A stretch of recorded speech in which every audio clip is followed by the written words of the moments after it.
A la pantalla principal tenim un resum de l'apartat de seguretat.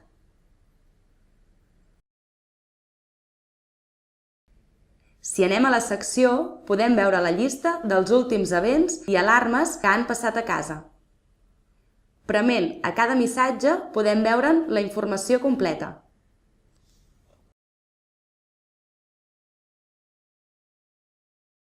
Si premem l'apartat Temperatura, veiem el gràfic històric de la temperatura a casa. Si premem l'apartat Humitat, podem veure'n també la informació corresponent.